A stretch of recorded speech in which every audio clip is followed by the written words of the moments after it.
En fait, il y a une quinzaine d'années, l'UNFP a créé un poste qui était celui de répondre un petit peu aux questions que se posaient à la fois les parents et les joueurs. Les joueurs et les parents appelaient à l'UNFP pour s'informer de façon assez générale sur l'univers des agents et sur les questions qui pouvaient concerner leur contrat. Donc les questions étaient diverses concernant les agents. Elles pouvaient être ai-je besoin d'un agent? À quoi sert un agent? Peut-être quand ils avaient un conflit avec leur agent, comment pourrais-je couper le contrat, casser le contrat que j'avais avec un agent?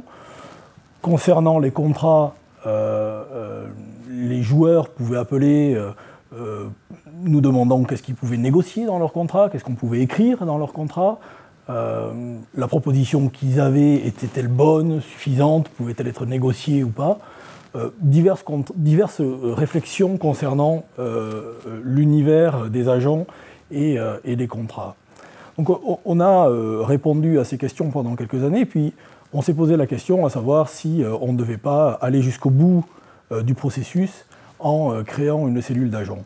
Et donc la décision a été prise de le faire, et donc on a effectivement engagé et créé une cellule avec des personnes qui avaient leur licence d'agent pour aller jusqu'au bout de la négociation des contrats.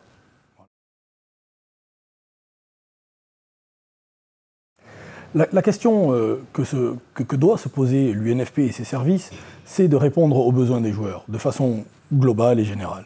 Donc nous, concernant les contrats, effectivement, nous sommes dans un rôle où nous devons être de meilleurs conseils, ou du bon conseil pour les joueurs. Le rôle d'agent, c'est de donner le meilleur conseil aux joueurs.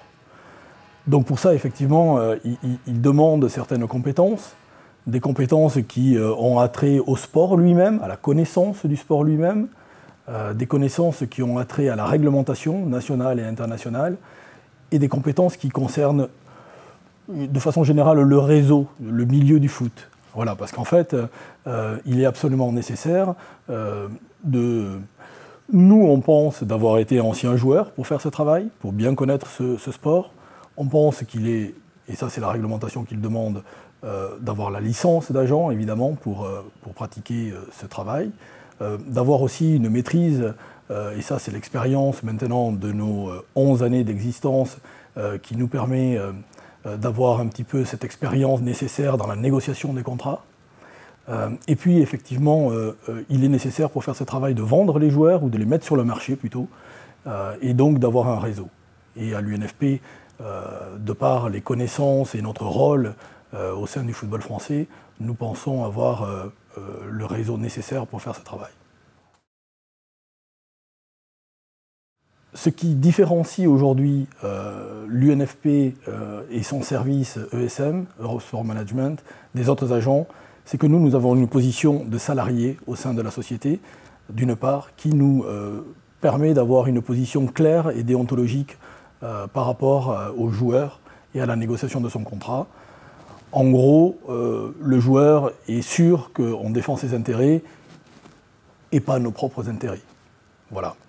La deuxième chose, c'est évidemment qu'au sein de l'UNFP, les services ont été développés de telle sorte à ce qu'on peut penser que l'ensemble des besoins du joueur ont été, plutôt que la structure, ou les différentes structures de services ont été mises en place pour répondre à l'ensemble des besoins des joueurs, à savoir l'assurance, la reconversion et la gestion de patrimoine, qui sont des éléments essentiels dans la vision globale que doit avoir un agent dans le soutien et le rôle qu'il doit apporter aux joueurs. Concernant les transferts, la première chose qu'on peut se poser, ou plutôt la question à laquelle on peut répondre, c'est en premier lieu, qu'est-ce qu'un transfert? Un transfert aujourd'hui, c'est un accord sur une valeur d'un joueur, qui est pris entre deux clubs et le joueur lui-même. Aujourd'hui, la question qu'on peut se poser, c'est comment on répond, ou quels sont les critères qui répondent à cette valeur de joueur qu'on donne. Et aujourd'hui, on constate en fait qu'il n'y a pas de réels critères qui fixent la valeur d'un joueur. Donc une décision est prise entre deux clubs, en accord avec le joueur, sur un montant de transfert qui est finalement assez arbitraire.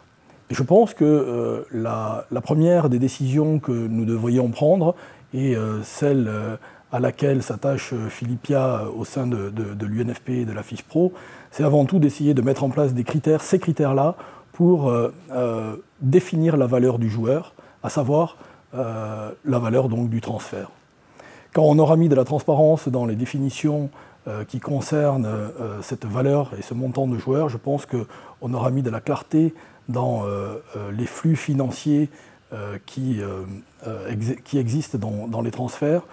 Et je pense qu'à ce moment-là, on arrivera à restreindre un petit peu ces sommes qui dérangent le monde du football, puisqu'en fait ces sommes ne restent pas dans dans l'économie du football et partent en commission, voire rétro-commission.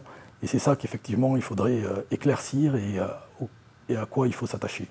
L'idée, c'est en effet de réguler les critères qui définissent la valeur du joueur afin que les montants ne soient pas effectivement une économie de l'offre et de la demande au plus offrant.